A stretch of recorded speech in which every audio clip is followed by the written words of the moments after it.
How's everyone doing today? Welcome to the Daditude Lounge. And we have a very special guest. His name is Guillaume McMartin, a longtime friend that I've met through the course of our journey. And he's here to help us establish the meaning of what it is to be a man in this day and age with a very vast perspective on that. And this man does not stay in one place. And that's why I'm proud to have him on the show. He's actually been capable of taking a breather, end up back in Canada, sipping a nice hot cup of tea, and just relax with us here. So, how you doing, Guillaume? I'm doing good, Janu. How are you? Doing fantastic, man. We've been in connection for 2 years, on and off. Like years with the S. I don't know how many, but for I sure know, for a long time.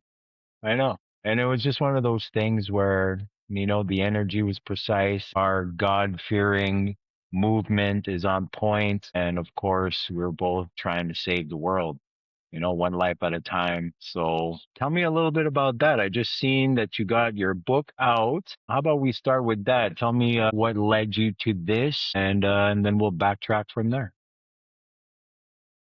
My God, I guess what led me to this is thousands of years of God's plan. No, see, like lately I've been really feeling a call for my purpose, what I'm here to do into the world, and like God asked me to build like to or showed me how humanity would come and live in harmony with each other and all of creation when I was fasting. So that's like years ago. I was fasting on top of Thunder Mountain with First Nations during ceremony, and then I was fasting for humanity to live in harmony with each other and all of creation. And then like when you're fasting, like you don't take water, no food for days, and then so essentially like my spirit eventually left my body and traveled in the whole universe. Like I would see the planet and I would see the galaxies, and that was amazing. And then I know I left for 60 years during that journey for my spirit to have traveled, and God showed me what I had to accomplish to bring humanity to live in harmony with all of creation. And and my friend, that was so overwhelming. I remember when my spirit came back to my body, I just wanted to puke, and I was like, so much for me. Like I can't do that. And Wow. yeah. And it's I remember as I'm standing at the edge of a cliff because that's where I was fasting, and there was a lake like just down the cliff, and all I can see is the forest, and it's beautiful, and I'm just like I want to puke. It's just too much. And then a hawk landed on the pine tree that was just at the edge of a cliff, and I know that hawk was sent by God to give me a message that I was not alone having that vision, and like we would all come together and build a better humanity together, because like it was too much for me, right? Like I can't do Yeah, that yeah, alone. yeah. And so that's like that stayed with me this whole time, and then I had a baby, and then like it kind of took me away from that mission because I wanted to raise my baby, but now she inspires me so much that I need to bring to bring this better world, the heaven on earth for my child, right? Yeah. And so that's what I've been working on, and trying to find the people that I've shared those visions so that we can co-create it together. And then so I was working on the building eco cities, and I found people doing the same thing, that like we're collaborating for that, and I realized at the center, like the heart of the eco cities, is visionaries and people like with that want to make a difference, social entrepreneurs, and this is where we build the heart of the cities. And so I decided to put my focus on helping those people, the people that have dreams, that have visions, that something meaningful that they want to bring into the world. I need to help them bring that so that we can co-create Yeah. kingdom of heaven on earth, or the new earth, I call it. More And hands like work, right? yeah, That's why we have to unite as people. And I'm exactly. glad you said that. when I explain to someone what my connection is with you, I say it's an visionary man that's trying to establish heaven on earth as Jesus promised. And so I'm glad you just dropped that because heaven's different. It's a different perspective for everyone. And Yeah. now it's interesting how you said like you left your body. Would that be like an astral projection to what the woo woo people claim it is? And two part, how assured were you that it was God's presence when you were out there? Because we were Mm. man and beast, right? So you Yeah. landed with the hawk. You're connected to nature. I understand very well about the prayer and fasting, and so Uh, I think people get a misguidance or a bad trip because they're not in alignment specifically. And I know you are. I know you are. Tell me about that. well, I spent a lot of time meditating in the forest. The forest healed me because 10 years ago I wanted to take my life and I felt I was a failure. I felt I was worth Yeah. nothing. I was a firefighter then full time and we had a lot of traumatic calls that ended up with a baby that passed away in our arms and like I was just seeing darkness after that Right.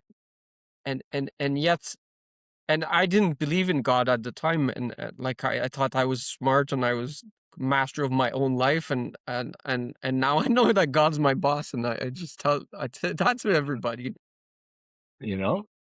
But at the time, that a voice in my heart told me I had a purpose and I had to go find it, and that voice saved me. So I swore to always listen to that voice after that, and which led me to very interesting situations because it's not always logical what God asks us to do. It's never logical.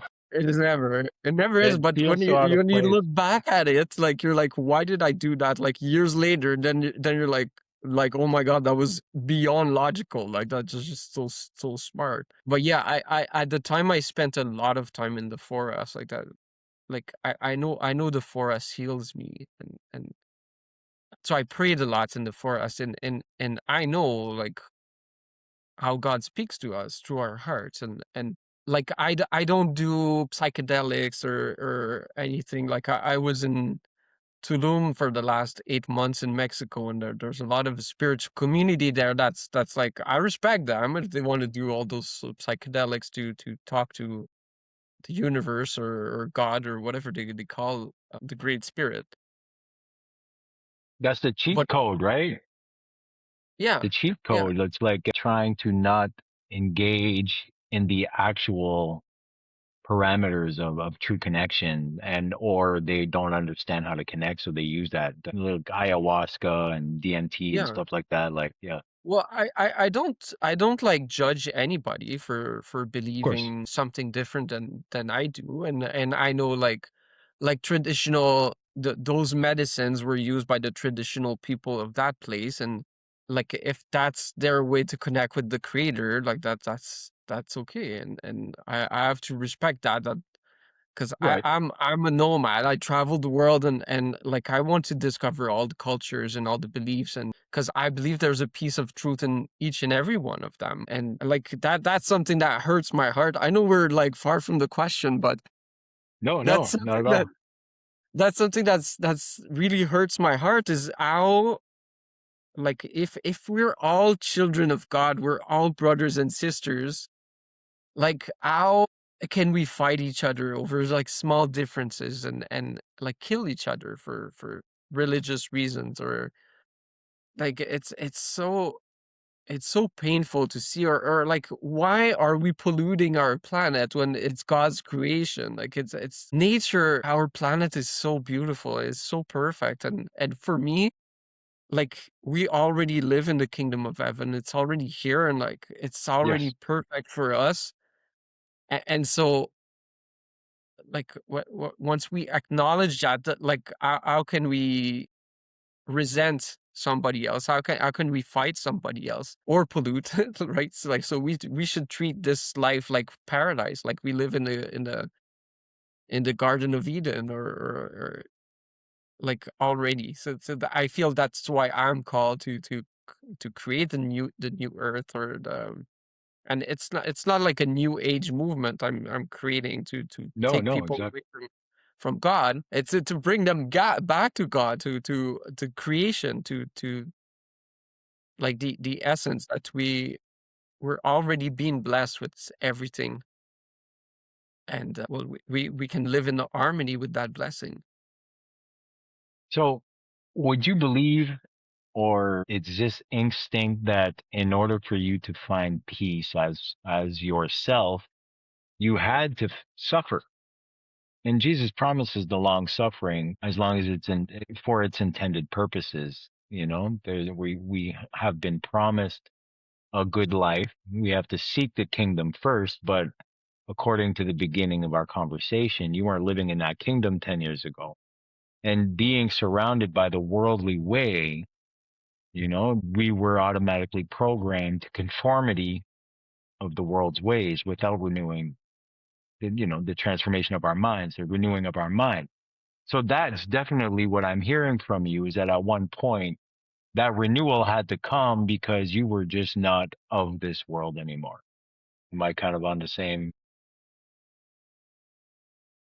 Yeah, I feel like that God puts challenges on our path to bring us back closer to God, and everything that happens is for a reason, right? Is preparing us for the journey ahead, and what God has planned for us. And so I'm very grateful for that situation, and having people like that was before that, before the traumatic calls that I had as a firefighter. Like I had no self-esteem all my life. I let people bully me since I was a kid in school, and like the same thing was going on at the fire station. And now that like after Really? those traumatic calls, like, I couldn't sleep anymore, and I started making, like, rookie mistakes on the scene even though I was 8-year full-time firefighter, and that got my peers to question my abilities, and, like, which, like, got me to tell 'em like, I was the worst bully to myself, right? I constantly Oh, told yeah. myself I was a failure, and but I think that was preparing me for the journey ahead, and that once I got past it, and as you know, I said, like, the voice in my heart told me I had the purpose, I had to go find it and save my Yeah. life. And now I know that was God speaking to me, and but during my journey on my bicycle across Canada for 2 years, I was talking to, and that, like, the fasting on top of Thunder Mountain happened during that, but I was very close to people in the streets, and talking to homeless people, and just sharing love, right? And a lot of them told me, because they're not in a good place, right? And some were like, drug addictions, alcohol addiction, and a lot told me, like, you changed you changed my life It's within beautiful. minutes after I spoke to them. Because I shared that journey, that 10, like, well, then was like 7 years ago or so. I was depressed, I almost took my life, and now they would see me with a smile and being like living on purpose, going across Canada with a mission, and being such a, like, a happy person, that would give them hope. And Yeah. and that didn't take a long time, right? They just had to see that this person was depressed before and now was happy, and that gave Right. them hope that Right. could happen for them too. So, the basis of what I'm all about and everything like that. And it is definitely about our choices as men. And so, would you not agree that you had to make that choice? Like, happiness comes from within, no matter Yeah. what the struggles are. And clearly, the environments that make you comfortable is to being in God's country, Mhm. right? Yeah. So, Yeah. you made that decision to That's be like, you true. know what, enough is enough. I am going to now rehabilitate what I believe of myself, and Yeah. and change that. Yeah. Right? That's Yeah. that's I think the reason why we connected is because That's true. that's perseverance, that's strength, that's Yeah. courage, and also surrender. You had Yeah. enough. Yeah. The father of lies was draining you. It's beautiful, bro. It's Yeah. amazing. And it's And perspective, right? Like, when something bad happens to you, when you know, like when like your perspective or your feeling is that, well, that something bad is happening because God is preparing me a lesson, an important lesson for me. Like then nothing really bad happens to you because that now you see it as a lesson, and you know, like it's going to make you grow. And like a couple months ago, right? So like I live in Mexico. I'm with my baby and my now ex-wife, and like she and since my baby was born, I was like on parental leave for a while from the job I had taken while my her mom was pregnant, and I decided to be present for the first years of my baby, and so I became like stay at home dad, and that was good for a while, but eventually my ex-wife like felt that like she wanted a man that's more like provides, right? Yeah, and yeah, yeah. and that's okay, and so she divorced me while in Mexico, and I had like 3 pesos in my pocket and nothing in the bank, and then I left the house and the condo we were renting, and so I'm in Mexico. I speak the language, like I speak I speak Spanish like a little medium, and I have 3 pesos. I have no food. I have nowhere to stay, and I just have this old bicycle, and I'm riding around, and but I know like this is okay, and God has got me, and something good's going to happen. And I remember the first I was riding the bicycle like next to the beach, and I went to my friend. He had like he was a server at a restaurant, and I go talk to him, and he says, "You know what, Guillaume?" He says like. I, like he's really good server. He's like, I've been a private server for millionaires and billionaires. He says, you know what every millionaire has is in common? He says the millionaires really are focusing on how could they make more money. And that's all they talk about. And he says billionaires, they all they care about is relationships.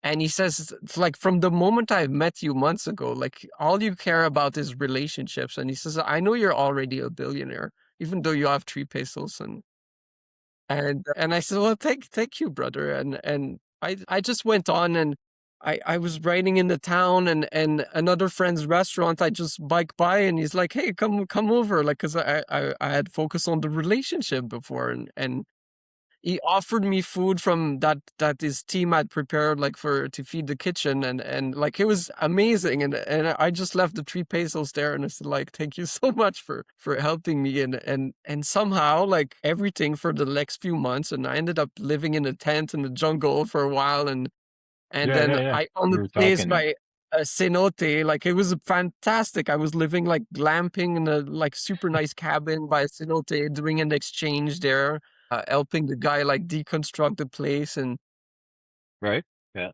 everything happened. And I'm in Canada, and I'm now like things that I've worked on 7 or 8 years ago that God told me to do, like that nothing happened for 8 years, like a lot of work for nothing, and now it seems like it's happening right now. So right, I kept faith, and I knew that God was preparing something good for me, and lessons that I would get through that journey of having 3 pesos and like being in another country in the jungle, and somehow I managed to see my baby every day. Anyways, I would come back by bicycle, That's and it. Yeah. yeah, right. The So blessing right everything there. was perfect, Yeah. and I got to live a great adventure. So yeah, Now, you know what? I know Like, that everything bad that happens to us, like I could have gone on depression and like, oh my God, my wife left me and go into drink, but no, I knew like it was a gift. then that's what I was just about to say is the substance that you bring forth in that perspective is just phenomenal. And it's trusting, trust when the Lord says wait. And like as far as the investment part, I have to say that being a billionaire and what they care for and whatever, and it's like once again a little mind trick where if you know you don't have a penny, you have 3 pesos, you just explain. You're like, I'm a little illiquid right now, but I'm going to, Yeah, I'm going to purchase this for the new earth and whatever. yeah, And that's the amazing part. Now, I wanted to ask you this earlier. when you just said it, it just came to my mind. The new earth, as far as you're saying, it's so not like a man to be at home and whatever. So that's the traditional marriage, the traditional relationship and whatnot. What does the new earth look like? Because I'm very traditional, and we both have our parts to play. My wife is very traditional as well, and it just works very smoothly for us. She honors me, honors the work, and I honor my wife for exactly everything that the bride provides, Yeah. so what does that look like to you, and how did that make you feel?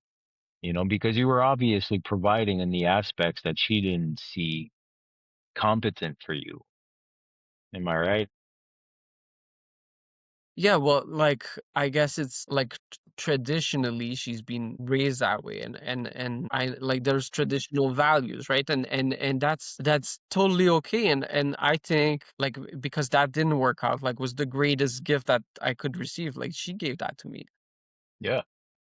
And also to put me back on track where like I was okay, like, I wanted to be present with my child growing, and I kept that kept happening, right? I'm still there with her, but it put me back on my mission, on the reason why God put me here, in this life, and I believe that each and every one of us has something so important to accomplish in the world, like, we're all like, if I can do, like, a little metaphor, is that we're each a part of the puzzle that is humanity, and and every one of us is so unique. Like we're not and there's a place for each and every one of us in the puzzle, and in the great puzzle that is humanity, and sometimes we're just not at the right place with the right pieces connecting around us, right? And like you need to find your place, and So you that's felt what I comfortable tell there. everybody.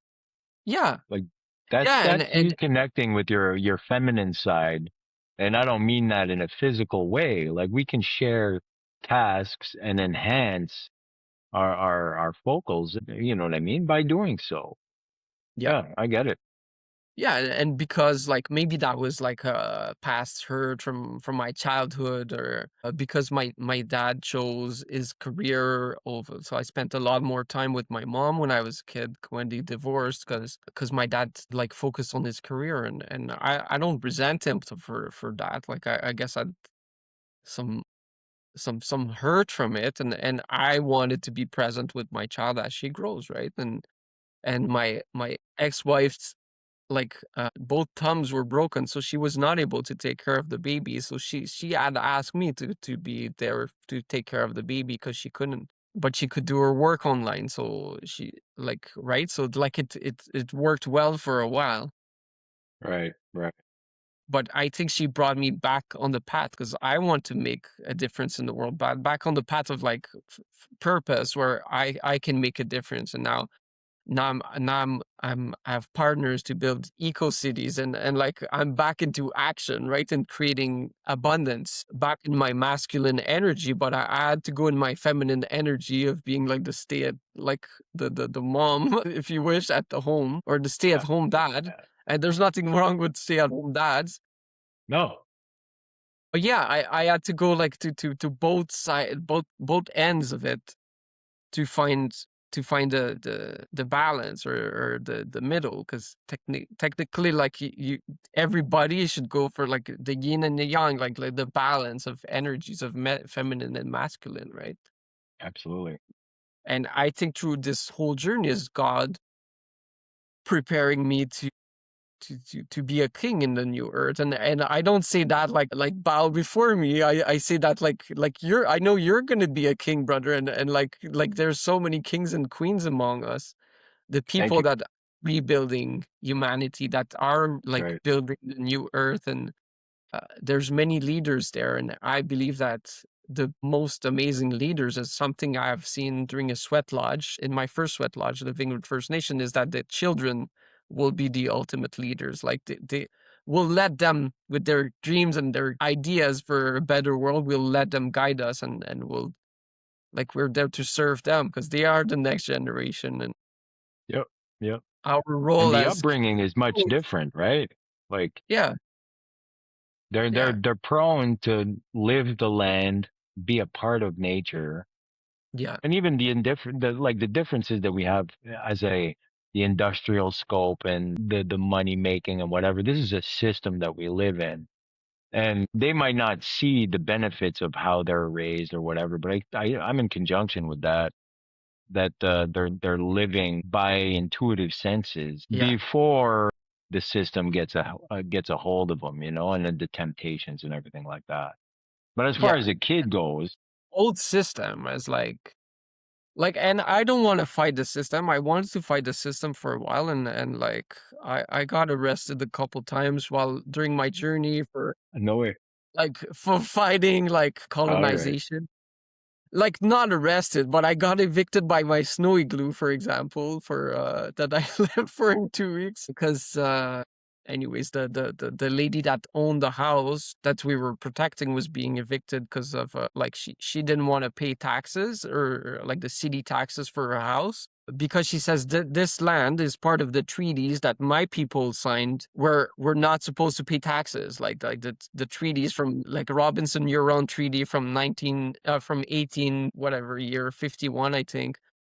Like the government made a deal with First Nations saying like, look, like you give us this piece of your land, but like we'll give you health care and you'll never have to pay us taxes. And then like the white people made a lot of money on this land, and now they're asking this woman to pay taxes because she owns a house in the city, right? And she's like, no, the treaty says that I'm not going to pay taxes. So she didn't want to pay it, but then the bank is like, well, if you're not paying your taxes, like we have to seize the house because then your mortgage is no more good because now the city is going to come after us to take the house. So Foreclose. anyway, Yeah. that was a shit show. And Oh no. but I stayed there for like a whole winter in a teepee, keeping the sacred fire, and an elder brought me there. Somehow he passed away like hours after he brought me there, and like I have a whole story about that, which is quite amazing. But because death for First Nations is not like it's good. It's just a passage to the other side, right? Yeah. Yeah. Yeah. It's actually a Yeah, but celebration. Am I correct? yeah, like there's a 4-day sacred fire that's going to be lit for to help, like the spirit will travel for 4 days to go to the other side, and so there's ceremonies made during those 4 days to help the spirits pass by. Like it's beautiful, like the traditional ways of the people is beautiful, and we as white people have a lot to learn from it. And yeah, so that's why I love like traveling and learning different cultures, and because there's a lot that we can connect. And I believe like that's a prophecy from First Nations, is that like with their menacing wheel represents like all the colors of all the nations, and when all those people are going to come together and make peace and share their knowledge, like then we'll have like creation will be complete. and Right. and so Right. that's why I believe all of humanity should live in harmony with each other. And yes, you were mentioning the children, and like Yeah, I you got feel like me. You got me interested in the passing, though. I'm going to get back to that. But us westernized civilizations, quote unquote, religion, the passing over in this culture that you're describing, are they knowing of a determined place they're headed, or is it just a confusion like heaven or hell? that's a good question that I don't even know. I'm not clear on the answer. Right. Okay. Yeah. Like I know I've been told of the 4-day, like the 4-day journey where the spirit will travel and will have some challenges that the creator puts there that they have to go through to pass to the other side. But what is waiting on the That's other side, I interesting. never I never asked, or I never got the answer from elders, so I Yeah. can't, Yeah. And I that's don't the know. thing, right? Like you hear of like near death experiences and everything, and it's always kind of the same thing. There's the flashing of their lives going by, circumstantial evidence of struggles in their life, and then they end up at St. Peter's Gate, or there's so many of them. And I'm quite interested in it.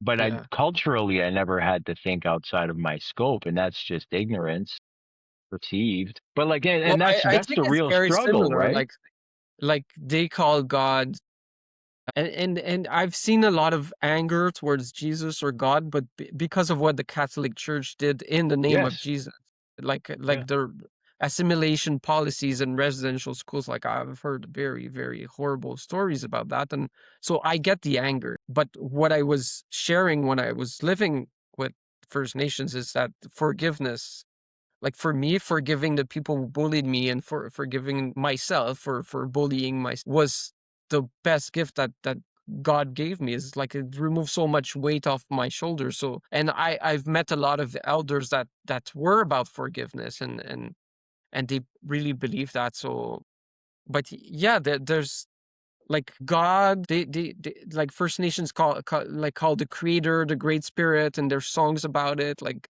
Getche Manido, Getche Sheva. Like the Getche Manito means Great Spirit, and so there's lots. But God, the Great Spirit, is the same thing, right? Like in the end, Allah, like universe, source, like whatever people call Right. God, like Whatever it is is. God, anyways. So there's so much similarities between beliefs, and what's funny is that First Nations from this place have the same beliefs as First Nations from like in Mexico. Like there's many like ceremonies that are like the exact same thing, and yet they technically never spoke to each other, and like in the past it says I'm connected. Purgatory, because if you pass over with a fear or Yeah, like our guilt, you don't, I don't know if I'm going to heaven and I'm not saved, and right. and really inhibiting your positive peace. I think that's where I'd love to think that's where the problems arise. Mm, Because if you yeah, do right and be just and love God, even though we sin, it doesn't matter. Jesus died on the cross for us for this very thing, right? Like if your heart is in the right place, as God knows your heart, I think you'll cross over. Or we get to there's also the reincarnation kind of things. You know what I mean? You didn't do what you were supposed to do to the agreement that you had with God. Jeremiah 1:5, I knew you before you were in your mother's womb. That was for Jeremiah as a prophet. But and to get to that level of connection with God, like I think it's insatiable, but it might work for all of us too, right? We've all agreed to come here. There's no greater time to be here, such as this. All this has something to do with what we bring forward to the world, you know? So yeah. to die and you're not at peace, I think that would be the deterrent, all right? Or Mm, the full yeah, judgment. yeah. Well, I first of all, like I love how you can talk and quote Bible quotes as you talk, and there's Thank you. always like a message that's beautiful because I've never read the Bible and I should really start doing it.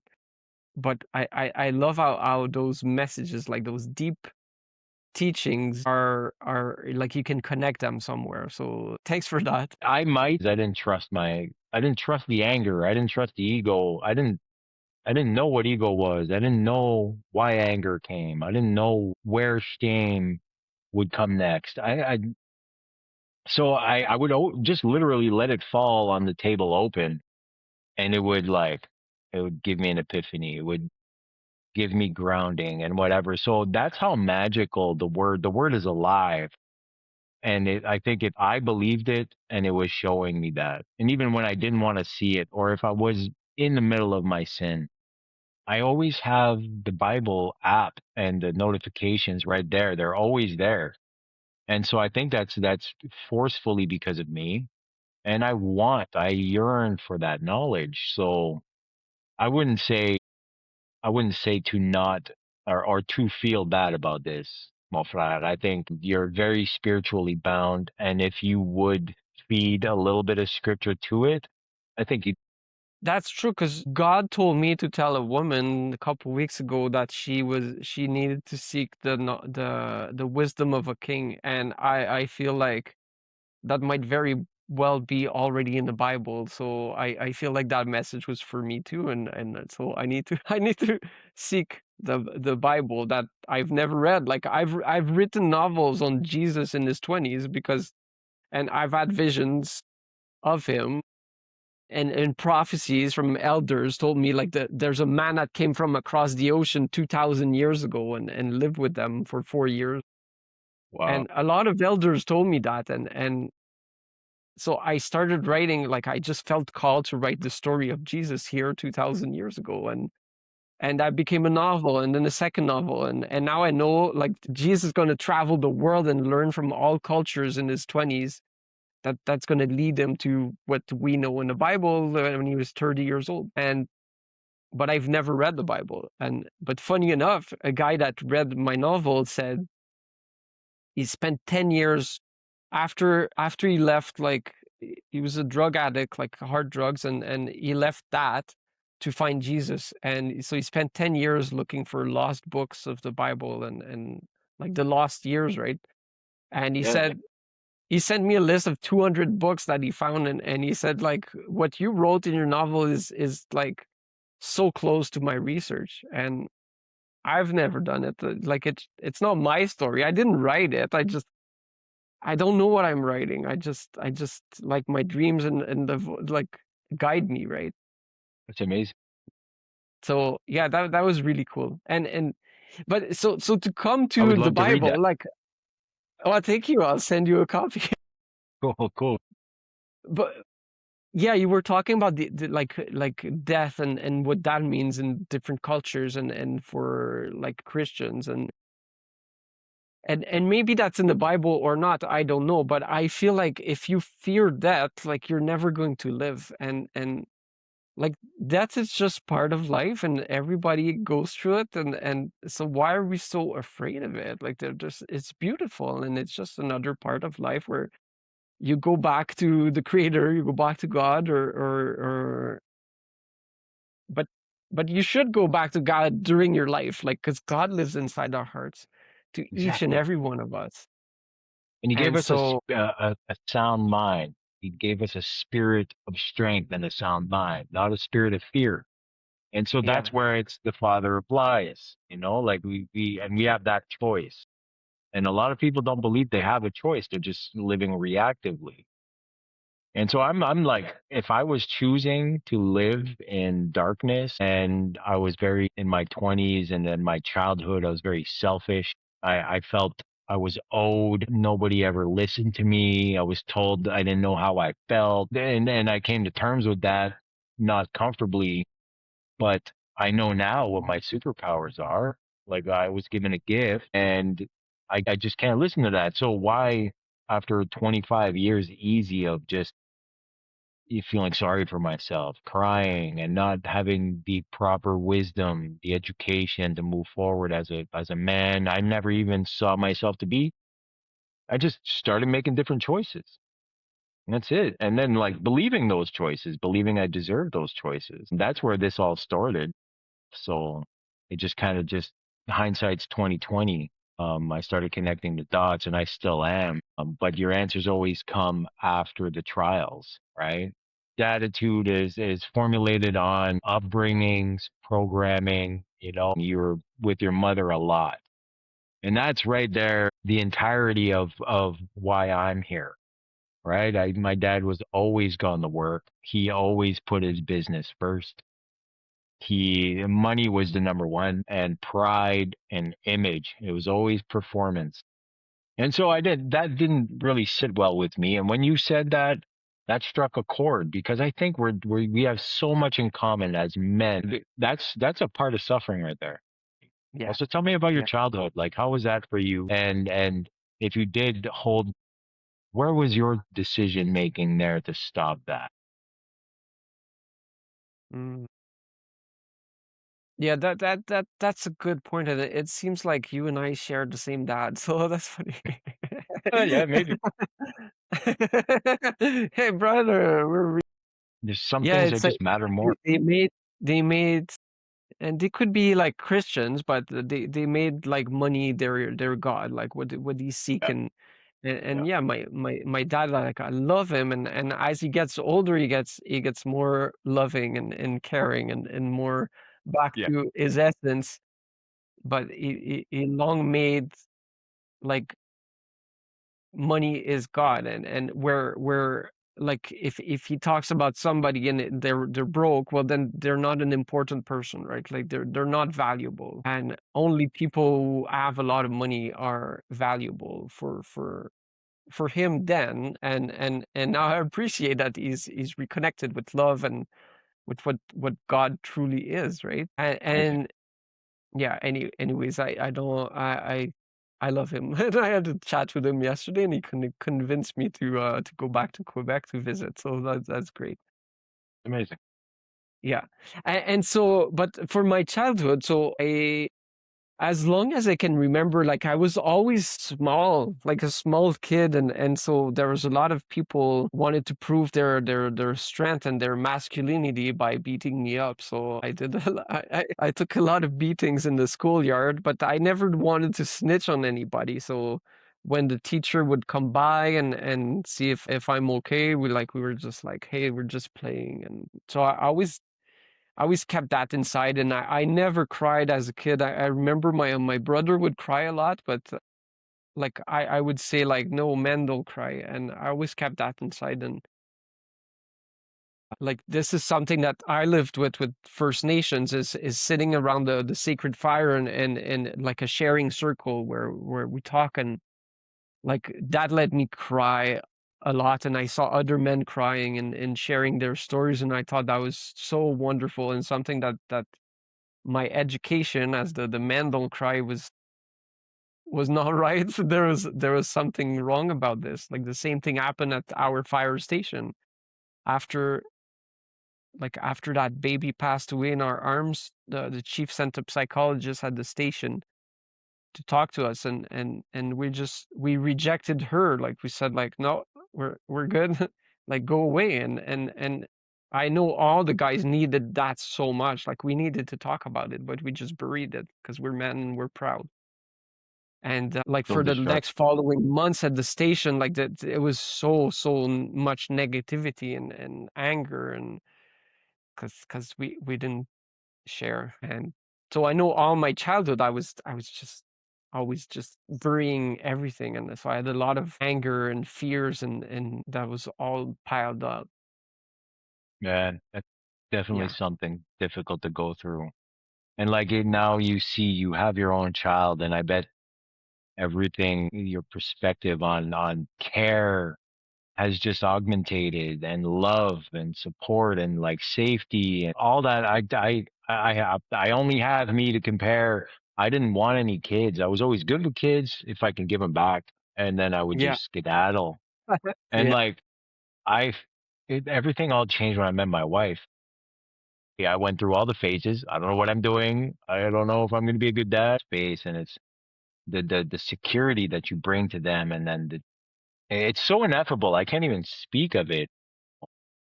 yeah, Peers, it affected the energy, the atmosphere, and I bet it even took you a while to realize that that's what that stemmed from. You know? yeah, yeah, totally. And like they were all dads at my fire station. I wasn't like you. I never thought I would have children, and Yeah, but when she happened, like it was the greatest moment of my life. And yeah. but I never thought I would. And same thing for my ex-wife. Like we just the first night we connected in person, like we said, like what if this happens? And we're like, just like, then it's God's plan. But both of us, we never thought we'd had children. And then we had the child in 2 weeks. So Literally, yeah. You guys actually created it without. yeah, Yeah, yeah. We yeah, just gave it to God, and yeah. because we trusted. But yeah, the guys at the station, like they were all dads. Like I can now relate like how much that must have been painful, and yet they didn't want to talk about it. And it wasn't just about giving CPR to a baby, but that's still very hard for me to say. But it's hearing the dad shout and cry at like in the hallway while the police was trying to hold him back while we were giving CPR to the baby. Like that was so hard. And like I can't even like like believe and put myself in the situation of my partners, my coworkers at the station, like what they must have felt after that, and like being dads themselves, and and nobody talked about it, like that, like now I get why they were so angry at me after, and like for mistakes or whatever, because I couldn't sleep either. But like I get why they were angry for months, and like yeah, like we as men must like recognize the power. Like that's I think maybe the most important teachings of First Nations is like community, like and sharing and like caring and healing through words. Like this must be implemented in first responders and like as men in general. Like there's while I was in Tulum in Mexico, I joined just for one night like a men's circle, and it was not exactly what I was looking for, but hearing men share as well and care, and I shared that story of the fire station, and that got me really good connections, like people that like they just felt I was speaking to them, and we became friends after. But like yeah, men have emotions, and acting as if you don't, like that's just crazy. That's just gonna hurt you in the long run so much. I had this conversation just yesterday about defining what is weakness versus strength and showing your emotions as a man. I've looked at it as weakness my entire life. That's what we were bred to do. That is the core strength, is being able to immobilize your reactions and really process the situation without having to digress in your next word. I see car accidents. That battle, Yeah. brother, what did it create in you? Like how did it glorify you? How did it strengthen you after the whole breakdown of seeing this happen? What do you say was the real strength for you? Well, yeah, that's a really tough question, and but let's take it this way. Like at the time, I did not believe in God, and now I do. So it brought me to God. It brought me to purpose, and to like it made me the person I am today, and See, boom, where right there. I can feel empathy and love in situations where I can provide comfort for some people. Like I've kept a sacred fire where like the baby had passed away, and I was able to hold the this experience with strength and comfort for the family, a- and there's lessons, like just the lesson that men need to share their emotions. Like that's a lesson that I may not have never received in my life if I did not live through that. And now I know I should spoke what's that? No worries. Yeah, yeah, and connect, and like my whole journey on my bicycle for 2 years and living with First Nations, brought me so close to the communities because of experience like that happened in my life. And First Nations have, like, from their ancestors, and even in current day, like that, like they have really horrible stories of that are happening, and but because my path had not been all flowers and roses, like this. this made me relate and connect with communities in ways that the white man had not been able to before. Because What happened?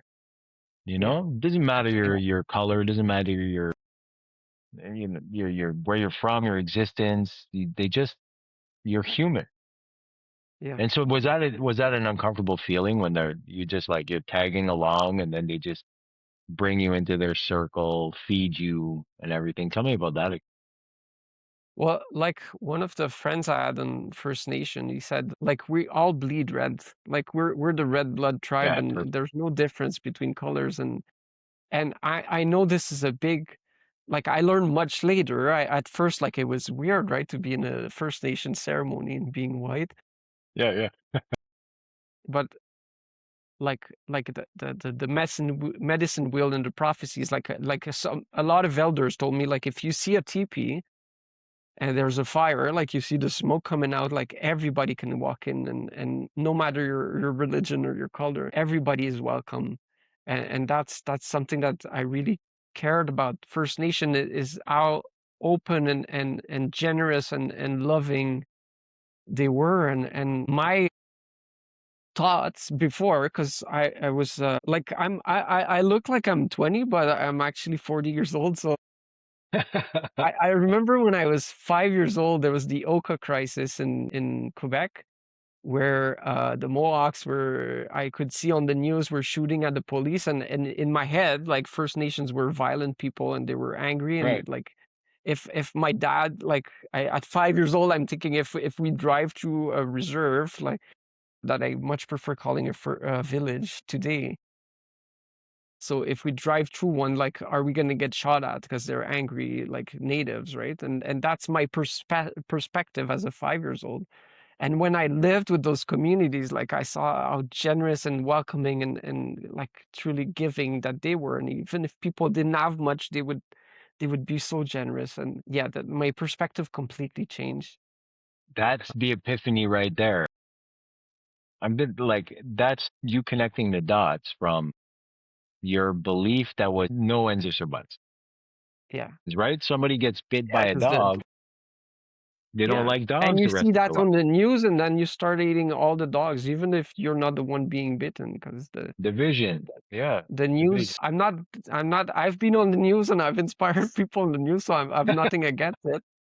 But yeah, there's a lot of negativity from it. And personally, I chose to turn it off 10 years ago because I just felt like it's like after my depression, like, because it brought me nothing. It didn't bring me happiness.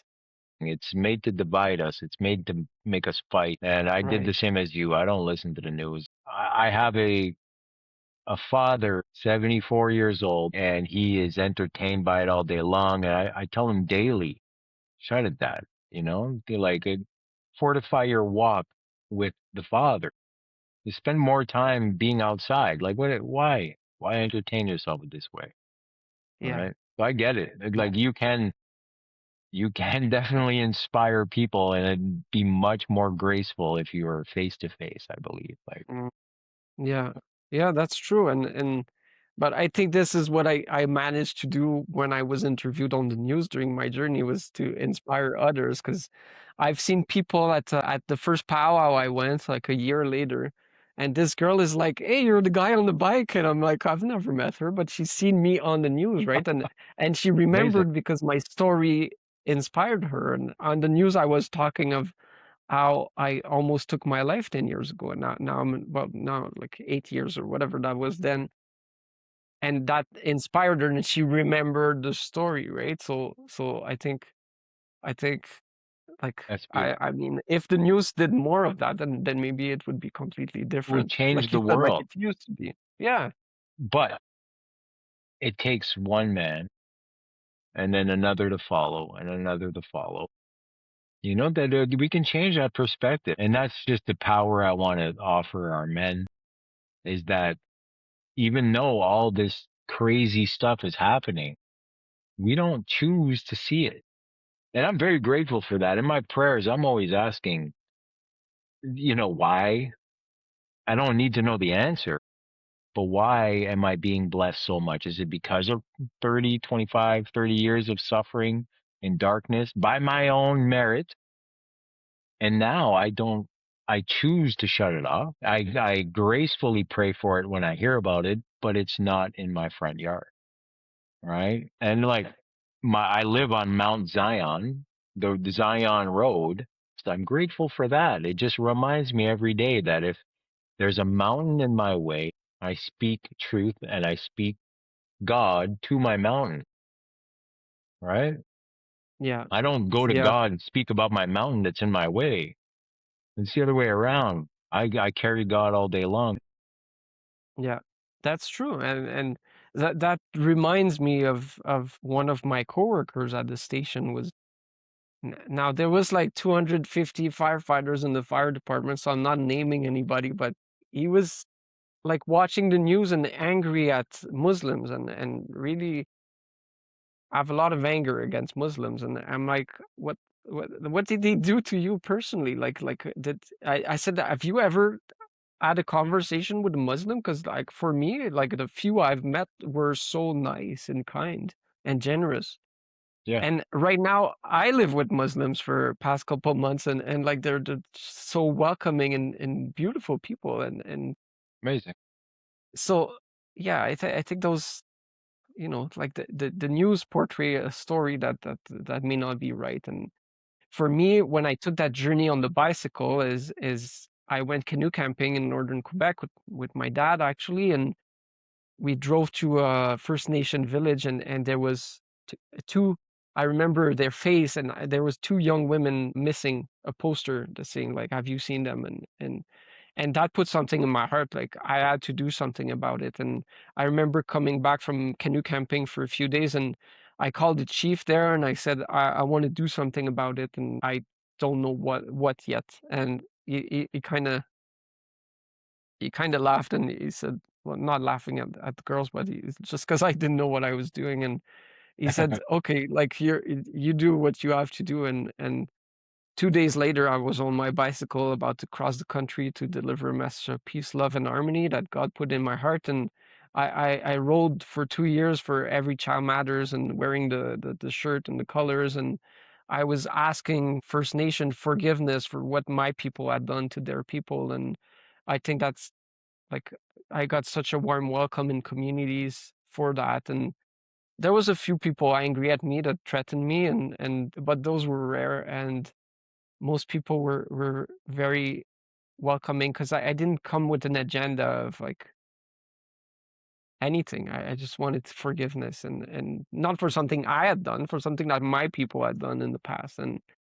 And I discovered along the way that I had First Nation ancestors as well from Algonquin, from Lake Timiskaming, and Right, I right, right. connected my family there as well. And I went and meet people there, and it's just because I always listened to my heart and I went where God told me to go.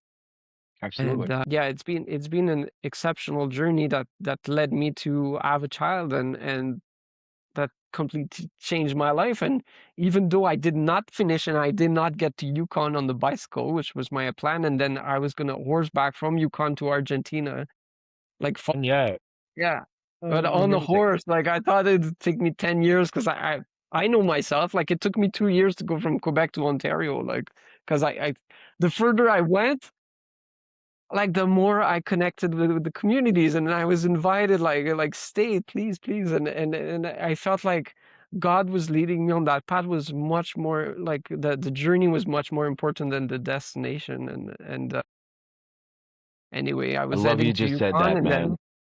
then thanks. Just healing as a man is a journey. It's never a Yeah, destination. And if we just inhibit our thoughts about can't wait to get there, life won't start at that point. You know, your life is the journey. That's amazing. yeah, And so I need to yeah, mention, like, it's very, very noticeable and apparent that this trip, it's changed your mind, your life completely. And the new earth, why, coming from me as a man, why wouldn't it include the indigenous people strictly? Like, do you ever think about that perhaps? Like, you know, the white devil came and destroyed certain sectors that you might be able to reconcile for them. you know, from reading your book and having you on the show today, it really makes me feel like the only thing that would make you stronger is perhaps a niche, right? Or just a clear focus or a direct line. And then I love your enthusiasm with helping the indigenous people.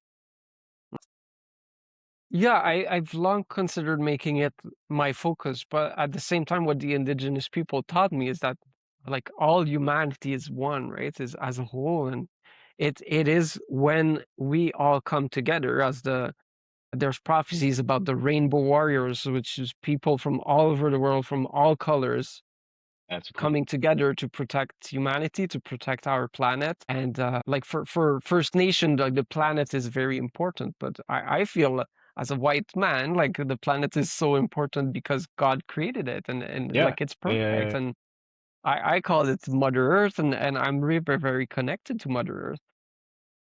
Yeah, so I think it's just all coming together where like the new earth is the kingdom of heaven, not in a Yeah. religious way. For me, it No, is no, just not at all. like Yeah.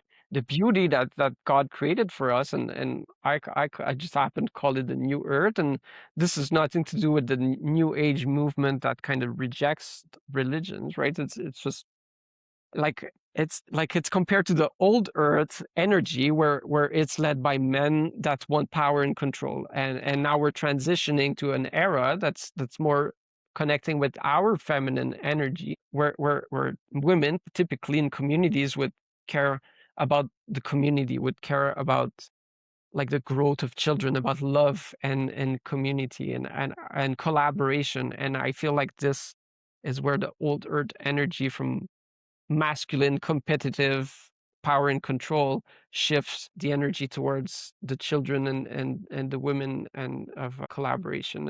And I think that's a beautiful time in history. And I think it's like humanity was never ready for that until very recently. And what's funny Amen. enough, I tried to create it like years ago, like I had a mastermind of people coming together to create a better world and all. Like it didn't work. It was not like God was saying like it's not ready, right? But now I feel like people are awakening, like they're waking up to not only like how beautiful humanity is, but also to the power that we each hold inside our hearts because God and that's new age is like becoming your own God, but I feel like Yeah. God is Yeah. within each of our hearts Right. and we each carry God in our hearts. So God is part of us, and so yes, we do have the power to create anything that we want. And I think that's what I wanted to show in the book that I wrote and in the workbook is that you and like each and every one of us, if there's something so strong in your heart that God is telling you to do, like you You have have to to. do it.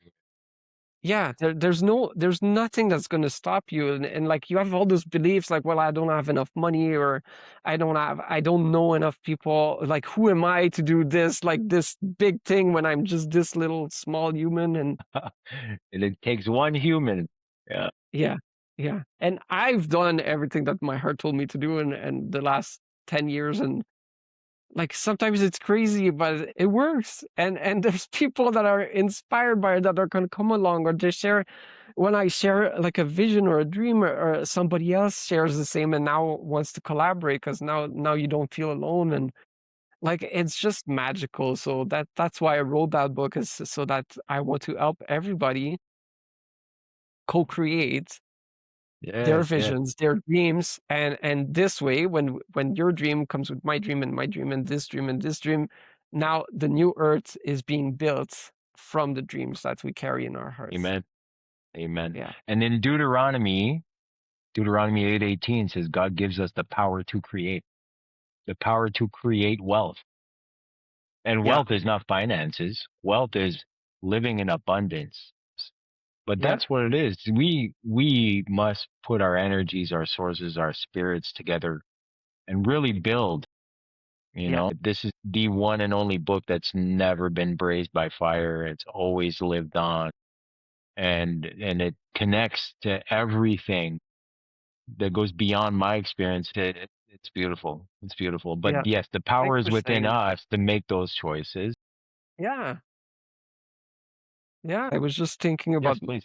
Muslims for some reason, but like, like the Quran and like it is their holy book and as so much to give as well. And like Muslims believe in Jesus as well. Like Jesus was a prophet for them and Yeah. like and yet we like we're gonna fight because our God is named different, but Allah and God like is same thing and it means the same thing and like yeah, so people fighting like really doesn't make sense for me and but yeah, like you said, we each hold the power to create it in our hearts and I believe that's actually our mission here to co-create that new earth, that better place for each of us and we can make that happen in this lifetime, not in like 6 generations from now. It's like it's now, it's ready. Well, in the Bible, And it says after the rapture and everything, we will have 1,000 years of peace, 1,000 years of the Holy Land and whatever. And that's I incorporate this whole vision to that. yeah, And they say the second coming and everything, and I believe he's right. already here. He's already promised us he was in here, the Holy Spirit, the Trinity. All we got Yeah, to do is open our hearts to him, yeah, right? yeah. Welcome him That in, that as they say. yeah, that's so funny that you say that because when I wrote the novel about Jesus, like somebody asked me, like, do you feel that you're Jesus? Because you know all those stories, and I'm like, well, actually, I feel that Jesus is in your heart, is in my heart, is in this guy's heart as well, Yeah, and yeah. like Jesus already here, right? Like we're like I'm not the return of Christ, like we each are We the all are. like That's right. Jesus within us. And and so that is why we must co-create the new earth, the heaven on earth together, because we each hold the piece of that puzzle. For years, I've had a vision where I've shared many times of, and maybe you compare that with the old earth with the new earth, but there's like a king, right? Like an evil king. And I'm not saying the old earth is evil or anything. I love old people, like The old Middle Ages were energy. evil. Yeah, yeah. We were It was savages a little before. dark. It was a Yeah. little dark. The Dark Ages. Yeah. Yeah. So of power and control. That was the only thing. But so the evil king takes everything from the people and like does not let them create, like just wants their money, their production of crops and everything, right? And the king lives in complete abundance in this castle and is very rich, but has to spend so much on his army so that he can control his people. Exactly. And will be in constant fear of somebody being mad one day and trying to kill him, right? Because they're like of how he's controlling the people. And then you have this king in the new earth. Like I didn't see it like that before, but now I see it. Is this king is elevating the people and is helping them rise. And I think there is so much more abundance that's going to be generated from that.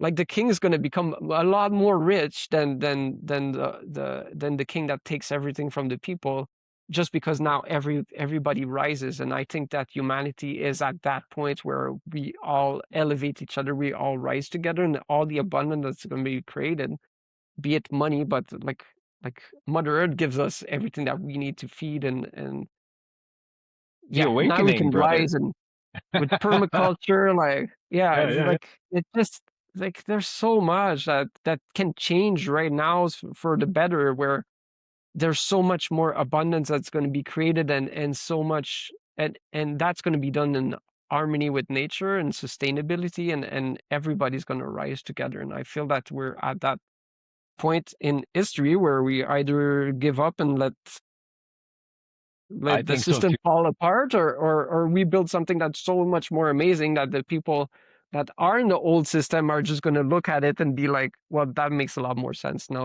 let us come over. Yeah, I'm ready. Everything has to fall apart in order for it to be reconstructed. And rock yeah, bottom is a really good place to be.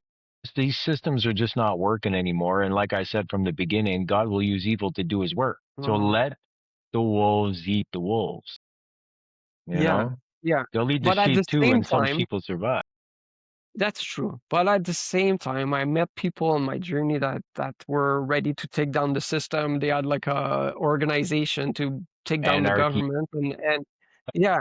And I said, are you conscious? Like are you I said, just take a moment because I believe in peace and love and I believe that love will always win. But I said, if you take down the government, what's going to happen next? And then people have been trained to rely on the government, right? To listen to the leaders, and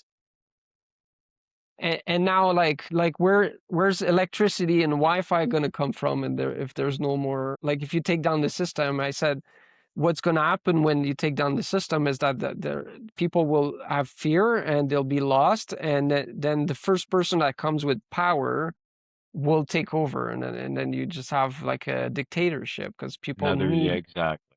Yeah, Yeah, so I said I really believe that we should, and that was way before I started like talking about building the new Earth. But I said I believe in like creating something right now that people will not be lost when the system falls, and so if we can build that in parallel, right. then there's going to be a much smoother transition. Well, it says, "Give Caesar's what is Caesar's, and then give God's what is God." Right. So God put the governments in place for structure, and even Right. though you can't serve two masters, you still have to serve equilibrium system. You know, like the Ten Commandments. We're always serving, but choose your master. Right. Choose the good of it, even though the like structure's in place. We want responsibility, we want guidance, and all of the above. I don't want to say that they're not working for God because they are, but they seem to be playing God everywhere we turn, you know? And I think that's the corruption within that's still part of God's plan. No ands, ifs, or buts, right? Lesson, it makes us grow as humanity, and now Exactly. we're just ready to shift to a different age.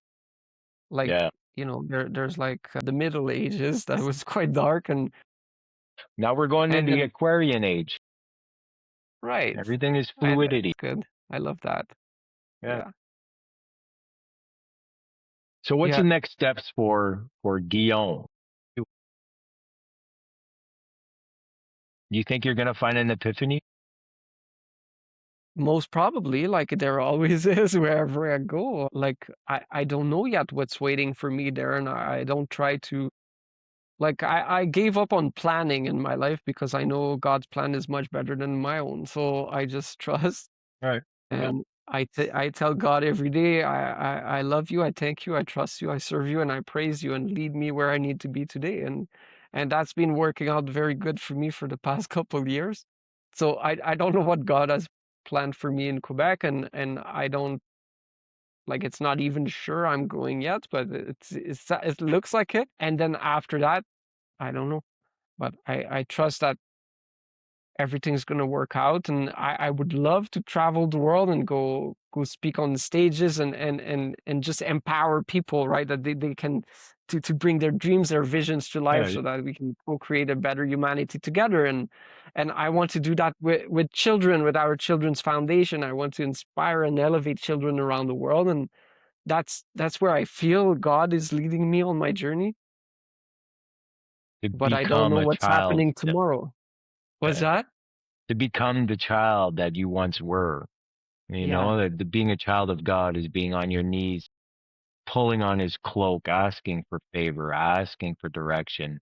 And like if all adults would live that way, you know, that's the trust, the confidence you have in your father. I always say, if you want to find the source of your issues or the source of your darkness or whatever, go back to your childhood. Whatever. It's to make proper choices and become the man you're created to be already. Embrace your faults, embrace your scars. Scars don't make you weak, you know? They make you strong. Yeah. Yeah, they're making you a king because yeah, like we're not nobody's. well, I guess there's a few people in the world that are born kings because it's just of lineage or Yeah. Yeah. a title, but like it's a true king, a true leader or queen is through our lived experiences, and that's the only way that we'll get the wisdom, because because like you right, like you can read the Bible, but like you said, you would open it up at a random page, and then God would show you what connected with what you were living through right now.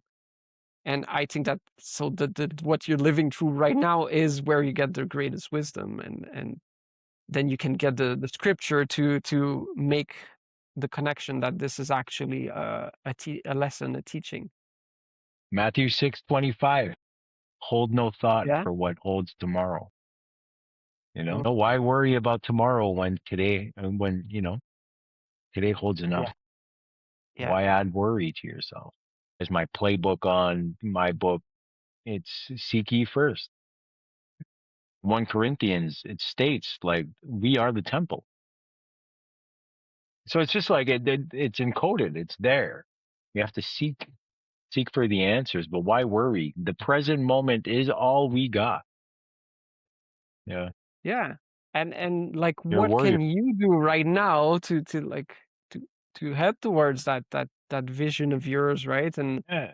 Yeah. And those lessons that you're going to get, because like it's never the past and it's never the future. It's just the present always. And when you're present and you just trust that God is leading you to where you're supposed to be, then you can appreciate the present moment and whatever lesson God is trying to teach you at this time. And yeah, I feel like that's why I wrote that workbook to activate people's dreams, because now they can take actions right now, little steps that are going to lead them to their big vision. And this might not happen for a couple of years, or this might happen tomorrow. We don't know. God can make anything happen. So One small step at a time, my friend. That's exactly it. exactly, Slow exactly. progress is still progress. Yeah. Yeah, So if yeah. we want our listeners, our friends to get in touch with you, which we do, or how can we find you out there? I'm everywhere. Just Google me. I spread the word. Manonthebike.com. Yeah, I want to focus on growing my YouTube, because like I've been working on that for 7 years and still have under like 700 subscribers, but it doesn't matter, because sometimes I get one message from one person like, I've seen your video, like it inspired me or inspired my sister, and like that's all I need to hear. Like if I do make 7 years of content to inspire one person, then it was worth it. And Absolutely. but What's yeah, your I'll do handle? more What's of your that. at on YouTube? Just my name, Guillaume McMartin, or the at is Purpose Driven Adventures. And you can find me on Facebook. You can reach out. I reply to every comment or DMs. And so, yeah, it's just, I love connecting with people. That's super important for me. So Absolutely. reach out to me on Facebook, or if you're too shy, just go download my book, and you can give if you want, but I want everybody to be able to make their dreams come true. So like you can give $0 and that'll make me happy as well, because then you took a step Get the towards your value dream from by it. downloading it. Yeah. Yeah. What's the words of wisdom that you'd like to share that you absolutely want them to hear? Well, I talked about it earlier, is that you, my friend, are so unique, and you're a golden piece of the puzzle. And maybe you've struggled so far because you didn't connect with the right pieces, but once you find the people that share your vision, that share your dream, that are meant to connect with you, like you're going to see so much magic happen. And so each and every one of us are such an important piece of that puzzle that is humanity. So just know the worth that you have in your heart is legendary. You are a legendary human being, and I love you very much. Amazing. Amazing. Thank you so much. And God bless you. Thank you for coming. Thank you, Thank you for brother. being a part of the Daditude Lounge. And we'd love for you to be a part of this continuous journey. We are there for you and with you. I love Changing the you, world brother. one life Thanks at a for time, saying my that. friend. Yeah, and know that in all the eco cities that I want to, that I'm called to build around the world, there's going to be a place for the Daditude Lounge. Like we can have a Yes, physical location where men can come absolutely. and meet and share, and that Motorcycle. I'm strategically getting men to talk first, to heal next, and then we ride. Right? I've bicycled so much, but I've never motorcycled, and I would love to do it. So Okay. I think it's my first